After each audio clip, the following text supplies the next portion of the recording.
Vamos a ver a continuación las diferentes áreas de aplicación de la profesión de auditor de sistemas de información. Antes de empezar, comentar que hay diferentes contenidos que diferentes profesionales consideran que son más de su competencia más que del auditor informático. Por ejemplo, en el caso de la protección de datos, hay quien considera que debería realizarlo un licenciado en Derecho frente a un ingeniero en informática. Yo creo que es un terreno en el cual deberían desempeñarse probablemente combinación de ambos, dado que se tiene acceso a ficheros y además se tiene que tener un contenido específico de la legislación, lo que no quita que se pueda ejercer individualmente por cada uno de ellos. Independientemente de esto, vamos a intentar ver, y a modo de resumen e introductorio, las principales áreas en las cuales se suele desarrollar el mundo de la profesión de auditor de sistemas. Hay, por dividirlo de alguna manera, 5 grandes áreas. En primer lugar sería la de la seguridad física y lógica por parte de la empresa. La auditoría de planificación, garantizar que se crece de una manera adecuada. De la organización y gestión del propio centro del proceso de datos, garantizando que de lo que de ahí sale y lo que ahí se gestiona está garantizado, está seguro y está probado. El área de explotación, cómo estos datos son realmente trabajados y, por supuesto, el entorno hardware-software en sí mismo, ¿no? En primer lugar, la auditoría de seguridad física y lógica. Evidentemente hay que garantizar que lo que se ha invertido en tecnología en la empresa no se constituye en un problema en ningún momento del tiempo, ni por parte de un mal uso de los recursos, ni por parte de las personas que en su seno trabajan, ni como consecuencia del acceso indebido por parte de terceras personas a los recursos tecnológicos de que la empresa dispone. Normalmente en estos casos suelen ser de los entornos físicos y viene desde el análisis de lo que sería el entorno local, el entorno en el que la tecnología se desarrolla, por ejemplo, pues comprobar que los extintores son los adecuados para apagar los incendios que se puedan producir en el centro de cálculo, que no hay ningún cable que se pueda uno tropezar, garantizar, por ejemplo, que el suelo es un falso suelo para evitar que las máquinas grandes y pesadas que puedan producir vibraciones repercuten sobre sí mismas, sino que queden diluidas a través de un suelo de madera, por ejemplo, o garantizar que la pintura de las paredes es ignífuga, que la temperatura del contenido es la adecuada, que no hay cables de alta tensión cercanas, que no hay bajadas de tensión importantes en un polígono industrial. Ese tipo de variables que garantizan que la estabilidad de la tecnología está adecuadamente segura, el acceso a los locales, que se cambian con cierta periodicidad las claves de acceso o las llaves, porque nunca se sabe la duplicidad que pueda haber de ello, que no se acceda con recursos inadecuados, como pueda ser con un lápiz USB, un reproductor MP3, que en un momento dado se puede convertir en un almacenamiento de información de contenido, etcétera. Es decir, que hay determinados aspectos de la seguridad que deben ser garantizados por parte del auditor y que deben ser verificados de que estos riesgos no existen. Por supuesto, también hay que salvaguardar la acreditación de usuarios, el secreto de archivos, transacciones, etcétera. En definitiva, garantizar todo lo que guarda en relación a la materia de seguridad en relación directa con los recursos tecnológicos de la empresa, no de otra tipología. Que no se roba la información, que también es importante, que no se lleva nadie una copia de la contabilidad, nadie se lleva, etcétera. En segundo lugar, hablaríamos de lo que es la parte de la auditoría de la planificación, es decir, el crecimiento tecnológico en la empresa sigue un plan previsto y no se crece en función de las necesidades puntuales del momento.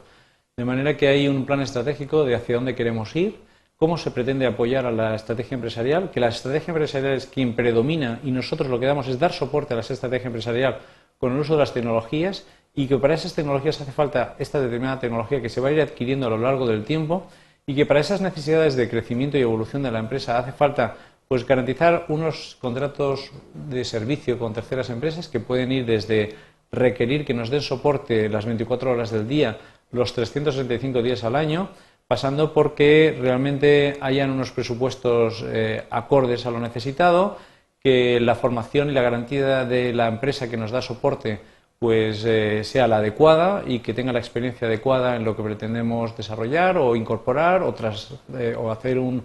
trasvase de un sistema a otro, etcétera. Táctico a 1 o 2 años y por supuesto en el día a día, que nos dan soporte en el día a día con la agilidad que la empresa necesita, por ejemplo, y en la propia evolución no solo con empresas de terceros, sino por supuesto en la nuestra propia, es decir, que la empresa hace una contratación de personal según lo previsto, que realmente la plantilla es la requerida, con la formación requerida para las necesidades puntuales, que a una persona que cuando entra en la empresa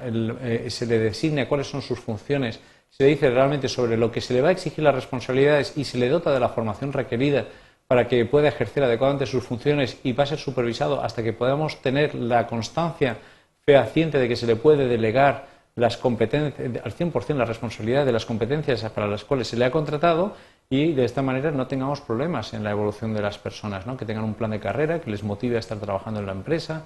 de las revisiones de los planes informáticos, que el crecimiento en la compra, en el desarrollo, etcétera, la evolución sea el adecuado, y el nivel de participación en la elaboración de los planes, que quien predomina siempre es la propuesta del plan informático sea entregada al director de la empresa, y que en función de los intereses se establezca, por ejemplo, las prioridades en la serie de actividades que las peticiones de los diferentes usuarios le han formulado al director de informática. De manera que, pongamos un ejemplo también muy sencillo. A 31 o en Navidad, en unas fechas de Navidad, nos encontramos con que el director contable pretende cerrar la contabilidad, el director de marketing pretende preparar adecuadamente la campaña de marketing de Navidades, y así sucesivamente. El de producción quiere saber si va a necesitar más stock porque en Navidades se vende más, etcétera. De esta forma nos encontraríamos con que todos le piden al director de informática que le dé soporte específico y especial atención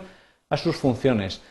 Lo único que tiene que hacer es en su plan recoger toda la serie de peticiones específicas en estas fechas y presentárselo al director de la compañía y decirle: estas son las cargas de trabajo que cada una de estas peticiones conllevarían. ¿Cuál es la priorización? La priorización depende de la estrategia empresarial y no de otras percepciones que el director de informática puede tener en ese momento, dado que no es el director de la empresa. La auditoría de la organización y gestión del propio centro de proceso de datos. En este caso, que el departamento de informática en cuestión está bien gestionado, pues que hay un organigrama adecuado, que la gente sabe exactamente lo que debe hacer y lo que no debe hacer, dónde no puede fallar. Si uno es el responsable, lo que no puede ser es que en una empresa llegue el director un nuevo empleado de informática y se le siente delante de un ordenador y se diga: y te iremos diciendo lo que tienes que hacer. Evidentemente, el auditor deberá comprobar que hay unas funciones y unos procedimientos de trabajo para cada una de estas funciones para esta persona que trabaja dentro del centro de proceso de datos, que garantice que luego las cosas van a salir de la manera prevista y adecuada, porque exigir responsabilidades vendrá en función directa de las solicitudes y de las responsabilidades que se le asignaron cuando a esta persona se le informó que iba a trabajar en una determinada categoría o en un determinado puesto de trabajo. Pues revisar la política de personal, la retribución, si es la adecuada, para evitar fugas de la gente que está trabajando en la empresa y que puedan paralizar la calidad del servicio o la rapidez del servicio, que la gente se mantiene formada y no únicamente se le pide un rendimiento de trabajo importante, sino que se le da formación continuada para que esta persona se mantenga, primero, en la técnica de enseñanza continuada, de aprender continuamente, y dos, para que aprenda nuevas técnicas que puedan ser repercutidas a posteriori en la propia organización. Que existen unos métodos de trabajo adecuados, por ejemplo, pues que no se introduzcan directamente las pruebas sobre el código fuente final del producto, sino que se haga primero una prueba durante una serie de fases de prueba, y que cuando se compruebe que esto funciona adecuadamente se proceda ya a incorporar al producto final. Determinar el nivel de participación de los usuarios en la evolución del centro de cálculo, quién se relaciona. Esto daría lugar a auditorías conocidas como aquellas que el centro de cálculo no puede trabajar por la cantidad de usuarios que piden su atención a toda hora de una manera casi anárquica, de manera que no ha existido ningún criterio a la hora de que nosotros solo recibimos de 9 a 11 de la mañana. El resto del día resolvemos toda la operatividad que requiere estas peticiones, y hay una persona dedicada solo a la atención al usuario y todos los demás trabajan, porque si no, al final el desbordamiento es enorme y no se alcanza los objetivos marcados, ¿no? Existe un parte de trabajos con una priorización, etcétera. Examen del nivel de aceptación del servicio informático en la organización, qué falla, qué se podría hacer mejor, etcétera. Otra área, por ejemplo, sería la de explotación. Revisar que lo que ha generado el centro de cálculo y el soporte que está dando realmente es lo adecuado. Si existen normas escritas sobre la forma de trabajar, funciones de explotación, si existe documentación, si se está documentando todo de la manera adecuada, es la única garantía de continuidad, por ejemplo, del software, garantizar que todo lo que se está desarrollando esté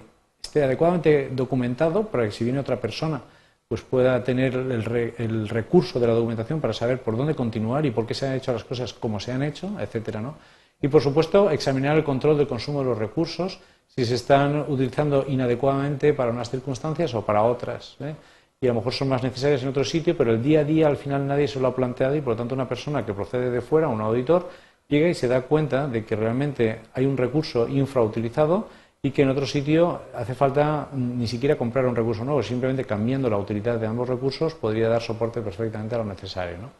La imputación de costes adecuada, porque todo ordenador no tiene por qué ser imputado al Departamento de Sistemas de Información, sino que si un ordenador es de marketing, probablemente debe ser atribuido al Departamento de Marketing, probablemente no, deberá ser atribuido y no necesariamente al centro de cálculo. Y en cuanto al entorno hardware-software, además de otras áreas que también existen, en cuanto al entorno hardware-software, pues básicamente que lo que debería haber es lo que hay, es fundamental, que se compra según lo previsto,